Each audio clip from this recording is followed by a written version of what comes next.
vayamos ahora entonces. Yo tengo ganas de tomarme un pequeño descansito, bueno, pero el tiempo no da. Ahora tendremos la oportunidad de escuchar al doctor Horacio Lucero. Quiero hacer una pequeña recordación, así bien, nos tomamos un descanso en las neuronas también, para sacarle el mayor provecho a la exposición de Horacio. Sí, quiero recordar la participación tanto de Cristiano Rondoletti como de Horacio Lucero en el encuentro sobre contaminantes ambientales y salud, dirigido a médicos y a profesionales de la salud, que realizamos a principios de noviembre de 2019 en el Centro Cultural Universitario de la UNICEN. Auspiciaron y participaron de la organización de aquel evento el doctorado en Ciencias Aplicadas, Mención Ambiente y Salud de la UNICEN, la Agremiación Médica de Tandil, el Círculo Médico de Tandil y el Nodo Tandil de BIOS Argentina. Horacio, ¿ya estás? Te presento. Sí, estoy. No sé si me escuchan bien. ¿Cómo Sí, están? Horacio Lucero es doctor en Bioquímica Humana de la Universidad de Buenos Aires, jefe del Laboratorio de Biología Molecular del Instituto de Medicina Regional de la Universidad Nacional del Noreste, con asiento en Resistencia. Es investigador a tiempo completo en genética y biología molecular del mismo instituto. El tema de su exposición es genotoxicidad inducida por agroquímicos y efectos en el ecosistema y la salud humana. Ahora sí, bienvenido Horacio, te paso el micrófono y la pantalla. Muy bien, buenas tardes a todos. Es un placer de nuevo estar en contacto con ustedes. Yo siempre tengo un pedazo de mi corazoncito en Tandil y por eso para mí es muy especial esta participación. Así que les voy a compartir directamente la presentación que a continuación voy a dar. ¿Está perfecta? ¿Se la ve bien?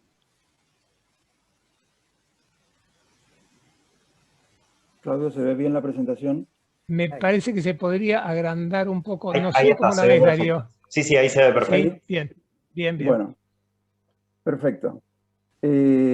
Vamos a comenzar entonces. Muy buena, muy interesante la presentación de Cristina, que me ayudó con bastantes conceptos para no repetir. Así que directamente a mí me gusta mucho cuando doy este tipo de charlas,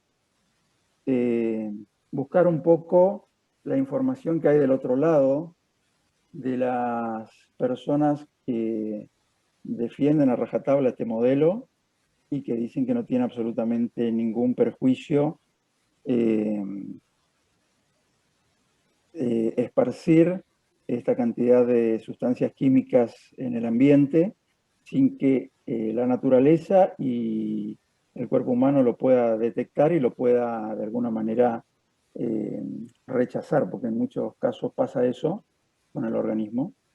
Y primero, una cifra que está absolutamente disponible en cualquier estadística a nivel internacional, que de la base de datos de la ONU para Alimentación y Agricultura, que es la FAO-STAT, donde acá se ven cómo se ha incrementado abruptamente la cantidad y el uso de plaguicidas totales en Argentina. Esta es una estadística que va desde el 90 hasta el 2015, y esa curva ascendente, exponencial por cierto, es bastante expensas de los herbicidas, que es la curva naranja que está debajo, donde está el tan cuestionado glifosato, que uno de los motivos por el que está tan cuestionado es justamente sus volúmenes de uso.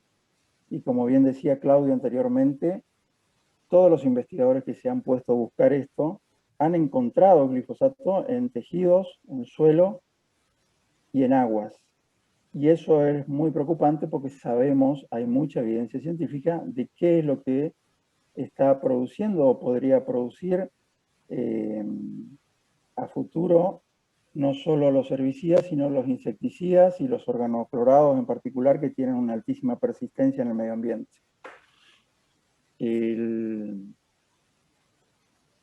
Me gusta mostrar siempre esta diapositiva, que yo digo que es un problema sanitario inocultable a esta altura, creciente, y que tiene varias aristas. Cuando la gente escucha esta temática y nos dice que están atacando al campo, que están atacando las actividades que hacen crecer al país, en realidad uno tiene que ver de que es un problema mundial, es un problema nacional y es un problema local en mi provincia particularmente, como la tiene también Tandil. Es un problema que es negado sistemáticamente, y yo siempre digo que la gente que niega las evidencias científicas que existen es porque si uno busca, y no tiene que buscar tanto, siempre hay intereses encontrados entre las personas que defienden a rajatabla este tipo de modelos sin, de alguna manera, reconocer cuáles son los efectos que tienen este tipo de químicos en el organismo.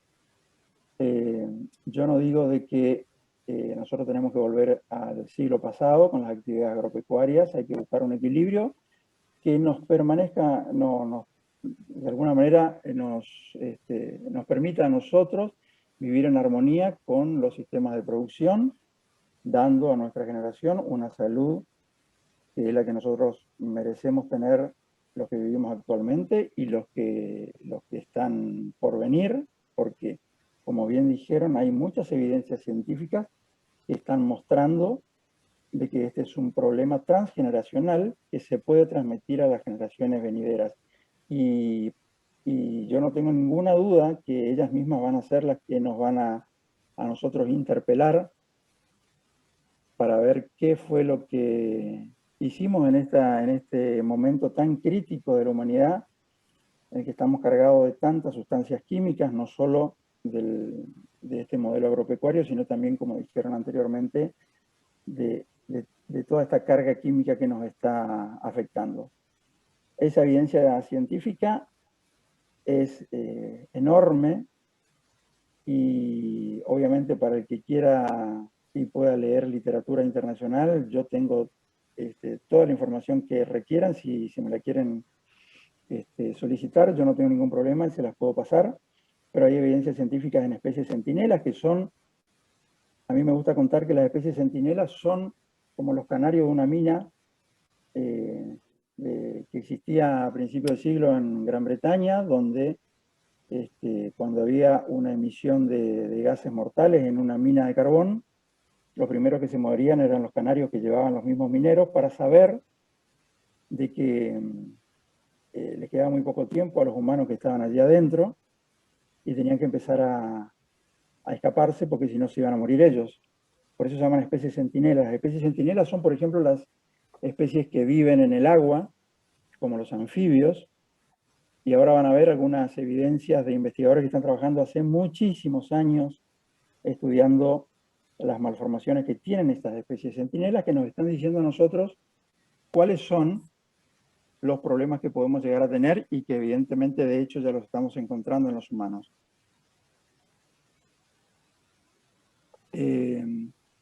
Decía yo que es un problema negado, es un problema silenciado en todos los medios de comunicación, y en muchos casos es un problema impuesto por el cambio de modelo agropecuario, que hace también de que se violen muchas leyes, se salteen muchas leyes que están escritas. En mi provincia hay una ley que se llama Ley de Biocidas, que es perfectible, pero es una ley que si se respetara podría protegernos bastante.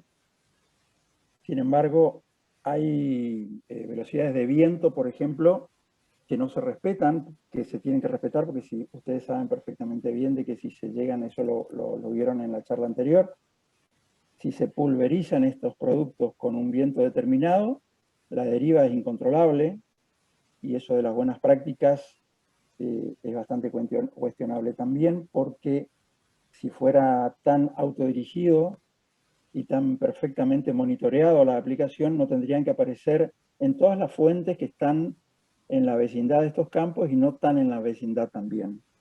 Por eso es importante también que se respeten las leyes que están escritas y que se perfeccionen esas mismas o que se establezcan leyes nuevas. Por eso es tan importante esta charla, porque yo sé que están en ese periodo de elaboración de leyes en Tandil. Por eso yo siempre cuento de que a mí me gusta ver lo que dice la otra parte. O sea, siempre dicen de que las discusiones más ricas son con las personas que no opinan igual que nosotros. Porque es muy fácil convencer a alguien que está ya convencido, pero cuando uno habla de las personas que están del otro lado, por ejemplo, el Instituto Nacional de Tecnología Agropecuaria, el INTA, ellos tienen un documento muy interesante que se llama Los plaguicidas agregados al suelo y su destino en el ambiente, del año 2015, donde dicen de que todos los emprendimientos agropecuarios deben tener sustentabilidad ante todo, cuando el desarrollo económico, social y el aprovechamiento de los recursos naturales se debe realizar a través de una gestión apropiada del ambiente, para que no comprometa las posibilidades de las generaciones nuestras, las presentes y las futuras. Así comienza el documento del INTA. Y es muy interesante, yo lo leí casi en su totalidad, y debo decir de que me preocupé bastante porque ellos a nosotros nos están advirtiendo de que hay serios problemas, primero en el suelo, donde ellos hablan mucho del suelo, y dice que el actual modelo de agricultura industrial ha pretendido que la química, en este caso los plaguicidas, controle la biología. ¿Por qué? Porque eso simplifica la toma de decisiones. Es mucho más fácil ahora tomar decisiones en las cuales uno tiene que hacer las aplicaciones que están previstas y quizás un poco más. Sin embargo, dentro de este modelo no se tuvo en cuenta que el uso excesivo de plaguicidas pone en serio riesgo el recurso suelo, dicen principalmente. Entonces busqué yo en el documento cuántas veces hablan de la salud humana. Y la verdad que son pocas, pero ellos nos están advirtiendo a nosotros de que la salud humana está en riesgo. Entonces, ¿quiénes son los que tienen que hablar de salud? No es el INTA, son los médicos.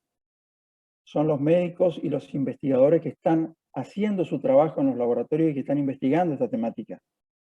Por eso lamenté muchísimo cuando las médicas del Hospital Garrahan no pudieron presentar sus casos clínicos, porque en realidad yo estuve en el Garrahan dando esta charla hace unos cuantos años, y había un proyecto en el Garrahan, como ellos ya estaban empezando a ver esta problemática y empezaron a invitarnos a nosotros a dar estas charlas allí en el mismo hospital, había un proyecto de poder hacerle a todos los pacientes oncológicos estudios de plaguicidas en tejidos, porque ellos sabían de que había muchos pacientes oncológicos pediátricos que venían de estas provincias de alta producción agropecuaria y casi siempre de las mismas provincias, muy complicados. Y estaban viendo que había algún tipo de interacción entre lo que era la quimioterapia con los químicos que tenían en el cuerpo. Por eso yo los insto a las médicas del Garrahan de que puedan presentar sus casos clínicos, que puedan contarnos lo que está pasando en el hospital, porque yo conozco en terreno lo que está pasando y conozco lo que está pasando en el hospital, porque las que empezaron estas charlas en el Hospital Garrahan fueron las enfermeras, a través de una enfermera muy querida que se llama Meche Méndez, que empezó a hacer este tipo de difusión de estas charlas. Pero fíjense ustedes que dice, el control de plaguicidas ha cobrado una mayor importancia para la sociedad debido al mayor conocimiento de los potenciales peligros asociados a su uso, junto con la disponibilidad de datos sobre su presencia en el ambiente. Ahora hay muchos laboratorios que pueden detectar cantidades ínfimas y no tan ínfimas de plaguicidas en muestras de suelo, en muestras de agua, y eso es muy importante poder ver, poder conocer, porque justamente la legislación ambiental mundial establece límites máximos permitidos en aguas y en alimentos cada vez más restrictivos. Por lo tanto, nosotros debemos conocer qué estamos comiendo, qué estamos tomando y qué tienen nuestros pacientes en el cuerpo. Porque no es gratuito esa curva que vimos exponencial de crecimiento de aplicación de agroquímicos en todo nuestro territorio. En otra parte del documento dicen que los organoclorados, por sus propiedades residuales, son altamente persistentes. Y acá quiero contestar un poco también a algunas notas periodísticas que leí de Tandil, donde un toxicólogo decía de que no había más organoclorados, que esto no era el problema. Sin embargo, ahora van a ver ustedes que los estudios de Damián Marino encontró organoclorados en el río Paraná, se encontraron en los suelos de las escuelas que se estudiaron en provincia de Buenos Aires, en las escuelas rurales, que presentaron demandas a los municipios debido a los problemas que estaban teniendo los niños en esas zonas. Entonces es importante informar a los organismos decisores de las políticas públicas los resultados que obtenemos para asegurar la producción de materias primas y alimentos sin afectar la salud de la población y el ambiente. ¿Quién dice esto? ¿Esto lo dice un grupo de médicos o un grupo de ambientalistas? No, señores, esto lo dice el Instituto Nacional de Tecnología Agropecuaria. Ellos nos están advirtiendo a nosotros de que hay un riesgo inminente, presente, que nosotros debemos investigar. Contar con esa información científica sobre la presencia de plaguicidas en el ambiente nos conduce a debatir en qué condiciones ambientales deseamos vivir nosotros y los que nos siguen a nosotros, nuestras generaciones futuras.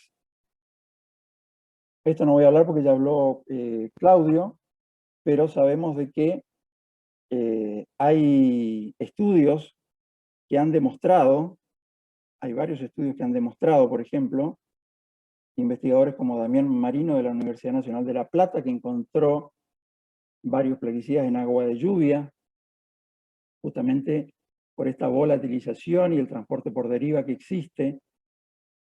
Rafael Lajmanovich de la Universidad Nacional del Litoral, que ha encontrado malformaciones muy parecidas a las que se encuentran en los niños que nacieron en zonas expuestas, sobre todo de miembros superiores e inferiores. También en cauces de agua, como en el río Paraná, en la cuenca del río Paraná, que hizo Damián Marino en su estudio, que también tengo la cita bibliográfica aquí, o los estudios de Fernanda Simoniello en la Universidad Nacional del Litoral, que hablan de justamente la cantidad de agroquímicos que tienen los peces, que se alimentan sobre todo del fondo de los lagos y de los ríos, como el lenguado, el bacalao o el bagre, por ejemplo. Esto nos está diciendo a nosotros, nos está hablando de esto que decía Claudio, de la ubicuidad de estas sustancias. Esta es la publicación que hablaba Cristina Rondoletti del 2015 en Lancet Oncology, que habla de la carcinogenicidad del glifosato y de otros, como el paratión y el malatión, pero el glifosato por los volúmenes de venta tiene una altísima importancia, sobre todo en nuestro país, ¿no? Lo importante es ver que esa exposición ambiental produce efectos biológicos y que esos efectos biológicos, como decía Cristina, pueden ser agudos o crónicos. Y hay un test de laboratorio que es muy interesante para medir la toxicidad crónica, que son los estudios de genotoxicidad, porque hay sustancias, no solo los agroquímicos, sino que hay una diversidad de sustancias que pueden cambiar nuestro material genético. A eso se le llama genotoxicidad.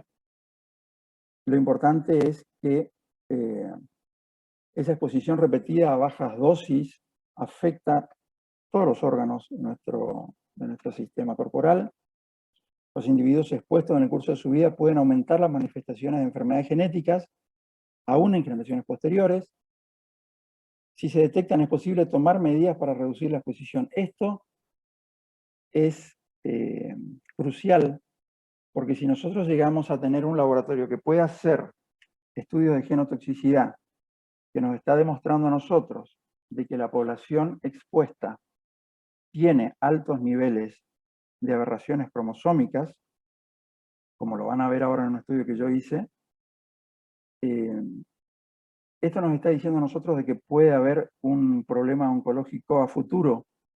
Por lo tanto, si nosotros tenemos estos biomarcadores, de alguna manera tenemos que interrumpir la aplicación en esa zona, y si no se puede interrumpir la aplicación en esa zona, esos pacientes deben ser trasladados a otro lado porque están en serio riesgo de continuar una exposición de desarrollar enfermedades oncológicas, que es lo que pasa después cuando nosotros derivamos los pacientes al Garrahan. Cuando se derivan los pacientes al Garrahan ya es tarde, porque ellos tienen que comenzar todo un proceso de quimioterapia, y no todos reaccionan de la mejor manera, y eso todos lo sabemos. Hay una doctora, la doctora Amy de Estados Unidos, que habla de una carga tóxica, que es la que describe la combinación de toxinas que el cuerpo almacena en las células y tejidos, que nosotros llevamos como si fuera una mochila.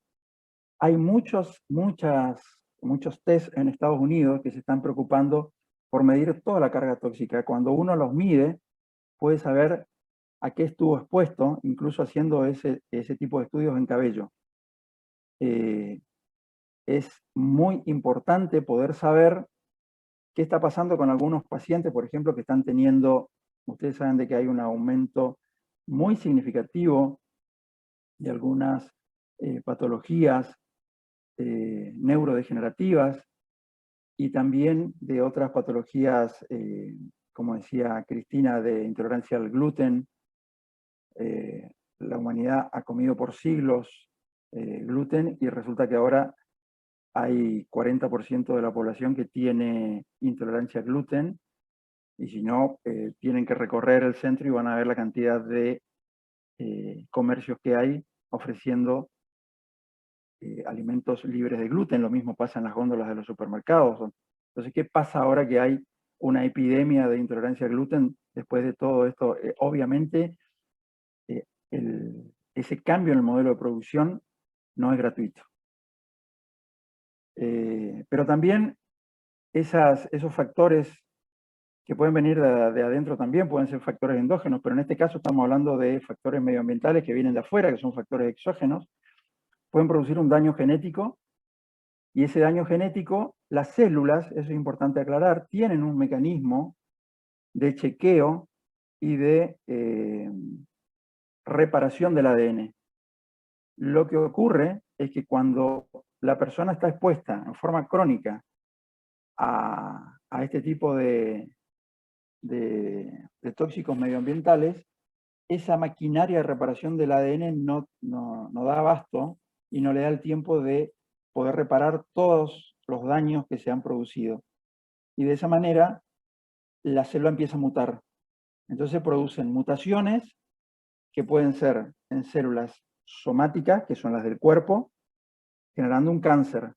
Pero esas mutaciones también se pueden producir en células reproductivas, que están en testículo o en ovario.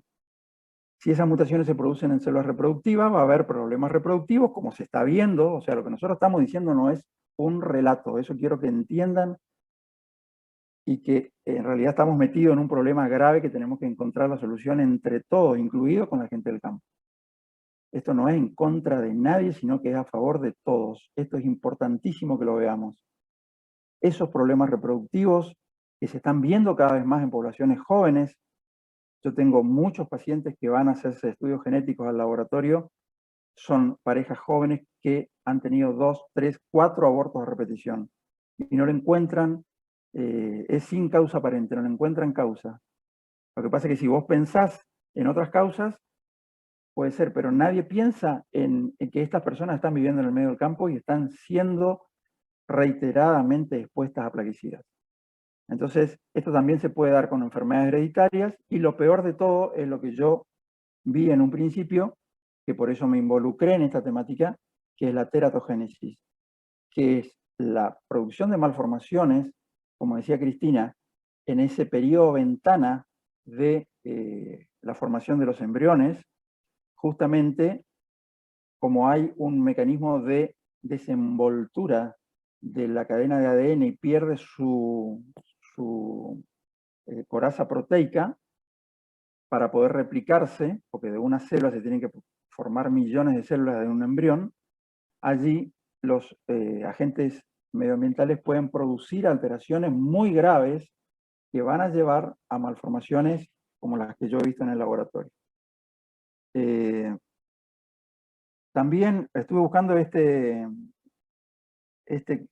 pronunciamiento, ahora no lo encontré actualmente, pero sí lo hicieron en 2015.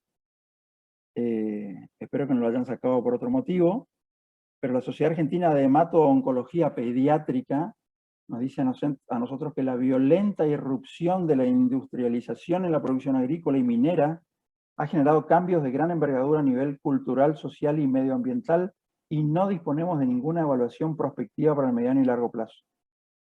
Fíjense que dice, los protagonistas más poderosos de la producción agrícola han manifestado una resistencia secular a que se regulen sus actividades.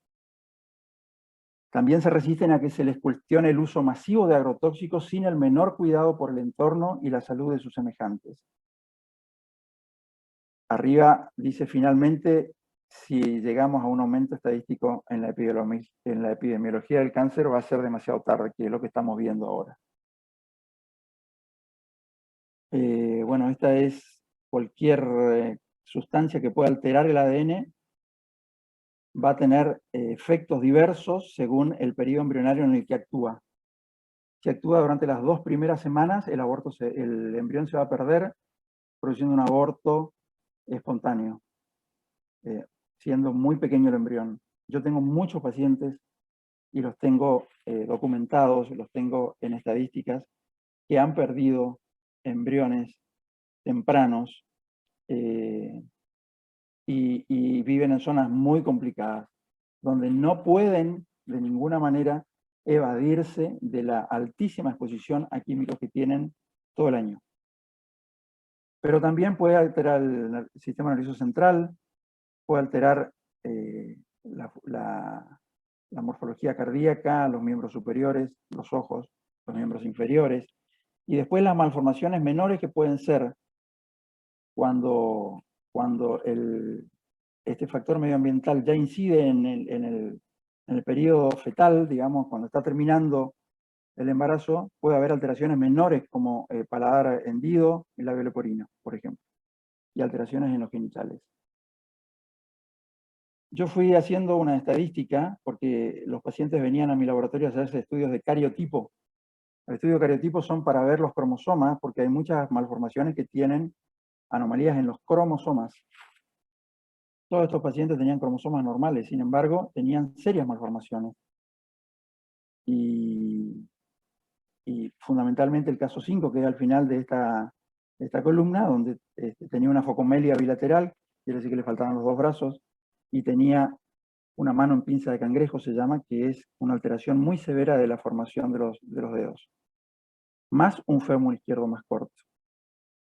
Y el avión pulverizador sobrevoló durante el periodo de gestación de este embrión.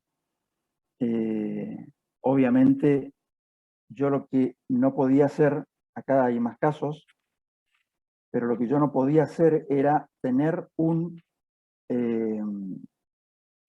estudio que me relacione la causa con el efecto. Es muy difícil comprobar esto a no ser que uno haga experimentación en humanos. Eso está éticamente prohibido. El único que se dio el lujo de hacer esto fue Mengele en el régimen nazi. Por lo tanto, uno no puede hacer esto con humanos. Eso quiero que lo entiendan también, porque dicen no hay nada que demuestre. La única manera que vos podés tener conclusiones es poder hacer los estudios en especies centinelas, que estas son las malformaciones en los anfibios. Ustedes van a ver malformaciones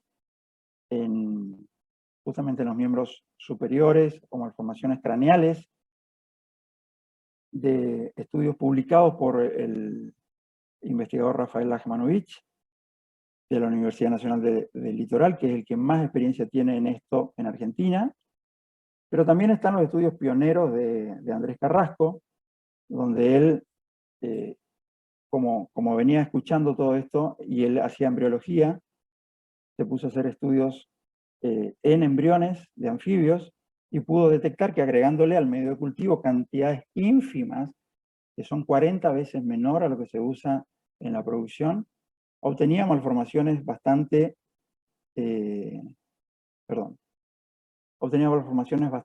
evidentes a nivel craneal y a nivel de los miembros. Fue fustigado ferozmente porque él fue presidente del CONICET y todo el sistema se le vino encima, pero nos dejó un legado muy importante a los investigadores que seguimos investigando en esto, sabiendo de que las verdades hay que decirlas, y como vuelvo a decir, esto no es en contra de nadie, sino que es a favor de todos. También una investigadora que sufrió muchas consecuencias de sus investigaciones fue la doctora Benítez Leite de Asunción, de Paraguay, donde ella puso en evidencia a través de estudios estadísticos la asociación de las malformaciones congénitas con los químicos utilizados en la agricultura.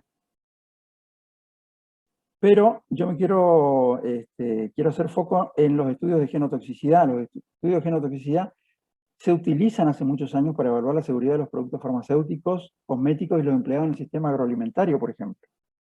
Entonces, se deben monitorear las poblaciones humanas y la salud ocupacional y el medio ambiente, y evaluar la relación entre la genotoxicidad y la carcinogénesis.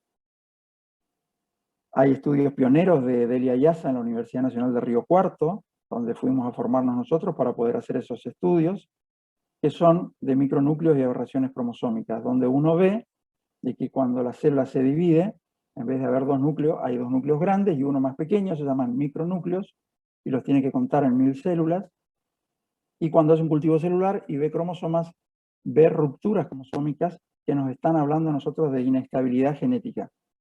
Este es el momento en el cual todavía se puede prevenir un proceso oncológico. Y esa persona todavía no la tiene, obviamente, porque si uno hace estudios cromosómicos en pacientes con cáncer, va a haber muchas alteraciones cromosómicas.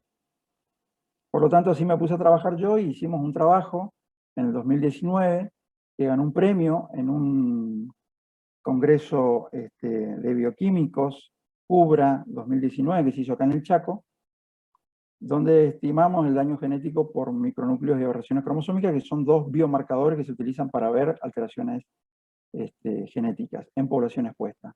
Y justamente lo que hicimos fue, aparte de medir esos biomarcadores, en esos mismos pacientes que medimos los biomarcadores, mandamos a la ciudad de Mar del Plata, porque no hay muchos laboratorios que puedan medir los plaguicidas en sangre y en orina. Acá en el Chaco no existe, fue un problema, porque hay que mandar con hielo seco, tienen que ir refrigerados. Conseguimos el dinero para hacerlo, pudimos estudiar pocas muestras porque en realidad sale muy costoso hacer todo esto, y pudimos ver, fíjense acá, los 5 primeros pacientes, del 1 al 5 son la población expuesta, y los otros 5 del 6 al 10 es la población control.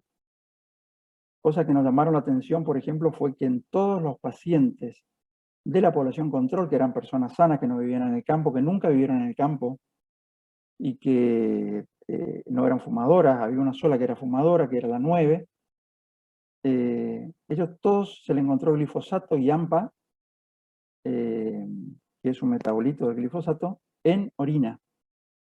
A todos. Y a los 5 pacientes también. O sea, todos los pacientes que estudiamos tenían glifosato en orina, glifosato y AMPA. ¿De dónde viene ese glifosato? Es lo que nosotros nos preguntamos en las conclusiones, ¿no? Es lo que hay que investigar. Pero además, en los pacientes, los que están pintados, los que se encontraron plaguicidas, otros plaguicidas, por ejemplo, organofosforados, en el caso 2 y en el caso 5, y piretroide en el caso 1, justamente en esto que encontré que tenían mayor cantidad de plaguicidas en sangre, porque estos estudios se hicieron en sangre de los pacientes, se vio mayor porcentaje de aberraciones cromosómicas y mayor porcentaje de micronúcleos, que eran cifras que triplicaban o cuadruplicaban los biomarcadores que se encontraron en la población expuesta, perdón, en la población control. Vuelvo a repetir que este fue un trabajo que ganó un premio por la importancia, sobre todo, de haber hecho las dos cosas juntas. No hay ningún trabajo en Argentina que haya hecho las dos cosas juntas. Y nosotros, justamente, decimos que ese porcentaje aumentado compromete a profundizar el estudio aumentando el número de personas expuestas y controles. ¿Qué es lo que necesitamos hacer? Necesitamos hacer monitoreos ambientales y monitoreos en población expuesta. Hola, Horacio. ¿Me Sí, ahí escuchás? ya se termina. Sí, estamos bastante pasados de tiempo porque queremos esperar tener unos minutitos para las preguntas y debate. La última, te muestro la última. No, dale, tomate 2 o 3 minutos más. Pero... Bien. Fíjense lo que dice la relatora de Naciones Unidas, que estuvo en Argentina en el año 2017, sobre el derecho a la alimentación. Dice, si bien los esfuerzos por prohibir y regular adecuadamente el uso de plaguicidas son un paso necesario en la dirección correcta, el método más eficaz a largo plazo para reducir la exposición es abandonar la agricultura industrial. Hoy en día el modelo agrícola dominante resulta sumamente problemático no solo por el daño que causan los plaguicidas, sino también por los efectos de estos en el cambio climático, la pérdida de diversidad biológica y la incapacidad para asegurar una soberanía alimentaria. Y una publicación de la agroecología en tiempos de COVID, que es muy nueva, que también la pueden consultar, que está allí, dice que este Centro Latinoamericano de Investigaciones Agroecológicas halló que en todo el mundo se aplican alrededor de 2.300 millones de kilogramos de pesticidas, menos del 1% de los cuales alcanza las plagas objetivo, y la mayoría termina en sistemas de suelo, aire y agua, causando daños ambientales y en la salud pública. Eso que decimos de la ubicuidad viene por todo esto. Nosotros tenemos el compromiso de hacer las investigaciones pertinentes y de cambiar hacia un futuro mucho más sustentable. Esta es una fotito del Monte Calvario en Tandil, y les doy muchísimas gracias por atender y tratar de entender. Listo, Claudio. Hola, bueno, muchísimas gracias, Horacio. La verdad que lamento mucho haber tenido que ponerte límite a vos y también a Cristina, porque realmente las exposiciones están muy bien, han estado muy bien, son muy claras.